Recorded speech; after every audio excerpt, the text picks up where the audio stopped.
ગાંધીનગર ખાતે મુખ્યમંત્રીની અધ્યક્ષતામાં કેબિનેટ બેઠક મળી હતી, જેમાં રાજ્યના વિકાસ અને જનકલ્યાણને લગતા અનેક મહત્વપૂર્ણ નિર્ણયો લેવામાં આવ્યા। કેબિનેટ બેઠક બાદ પત્રકાર પરિષદને સંબોધતા પ્રવક્તા મંત્રી જીતુ વાઘાણીએ બેઠકની વિગતો આપી હતી અને કહ્યું હતું કે રાજ્યમાં નવી ઇન્ડસ્ટ્રી પોલિસી જાહેર કરવા બદલ કેબિનેટ દ્વારા મુખ્યમંત્રી અને નાયબ મુખ્યમંત્રીને અભિનંદન પણ પાઠવવામાં આવ્યા। આ પોલિસીના કારણે ગુજરાતના અનેક નવા ઉદ્યોગોનો વિકાસ થશે। તો આ સાથે વાયબ્રન્ટ સમિતિ અંતર્ગત નવી પોલિસી સાથે રોડ શો યોજવાની પણ સૂચના પણ મુખ્યમંત્રી દ્વારા આપવામાં આવી। આ બેઠકમાં નીતિ આયોગની બેઠકમાં થયેલી ચર્ચાના આધારે મહત્વના નિર્ણયો લેવામાં આવ્યા, જેમાં લોકલ ફોર વોકલ અભિયાન ઉપર વધુ ભાર મૂકવામાં આવ્યો। આ સિવાય વાત કરવામાં આવે તો ચોમાસાની ઋતુને ધ્યાનમાં રાખીને રાજ્યમાં વધુમાં વધુ વૃક્ષારોપણ કરવા દરેક જિલ્લા કક્ષાએ ખાસ સૂચના આપવામાં આવી છે। તો રાજ્ય સરકારે એપીએમસીના કર્મચારીઓ માટે મોટો નિર્ણય લેવાથી હવે તમામ એપીએમસીના કર્મચારીઓને બોનસ અને મોંઘવારી ભથ્થું પણ ચૂકવવાની જાહેરાત કરવામાં આવી।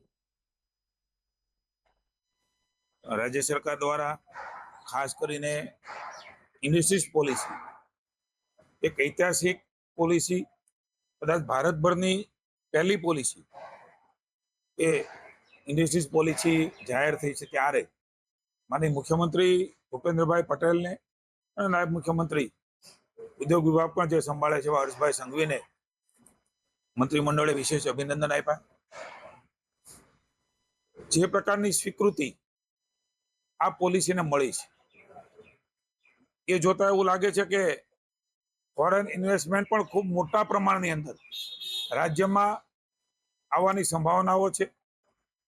રાજ્યના જે વ્યાપારીઓ ઇન્ડસ્ટ્રીયાલિસ્ટો છે જે એક્સટેન્શન પણ કરે છે ને નવા પણ ઉદ્યોગો નાખી રહ્યા છે, એમને પણ આ નીતિ દ્વારા પ્રોત્સાહન મળવાનું છે ત્યારે એનું પ્રમોશન થાય, લોકો સુધી આ વાત પહોંચે અને જે જરૂરિયાત છે રાજ્ય સરકાર વ્યાપારીઓને તરત પૂરી કરે એના માટે થઈને મુખ્યમંત્રીશ્રીએ બેઠકમાં ચીફ સેક્રેટરી અને અધિકારીઓને સૂચના આપી છે। સાથોસાથ વાયબ્રન્ટ સમિટ આવવાનું છે ત્યારે ખાસ રોડ શો ભારતભરમાં થતા હોય છે, ઉદ્યોગોને આકર્ષવા માટે ઇન્ડસ્ટ્રીયલ પોલિસીને સાથમાં લઈને આ રોડ શો એ વધારે પ્રભાવી થાય એના માટેની સૂચના મુખ્યમંત્રીશ્રીએ આપી છે અને મુખ્યમંત્રીશ્રી વતી તમામ વ્યાપારીઓને આ પોલિસીનો લાભ લેવા માટે હું સરકાર વતી વિનંતી કરું છું અને ક્યાંય પણ અડચણ કે મુશ્કેલી પડે તો અમારા ઉદ્યોગ વિભાગના અથવા તો અમારા કોઈ પણ મંત્રીશ્રીઓનો સંપર્ક કરીને મુખ્યમંત્રી સ્વયં પણ એમના માટે સમય આપવા માટે તૈયાર છે। ત્યારે સૌ સાથે મળીને ગુજરાતને એક નવી વિકાસની ઊંચાઈઓ પર લઈ જવા માટે આ પોલિસી મહત્વની સાબિત થવાની છે। એની કેટલીક સૂચનાઓ એ મુખ્યમંત્રીશ્રીએ આપી છે।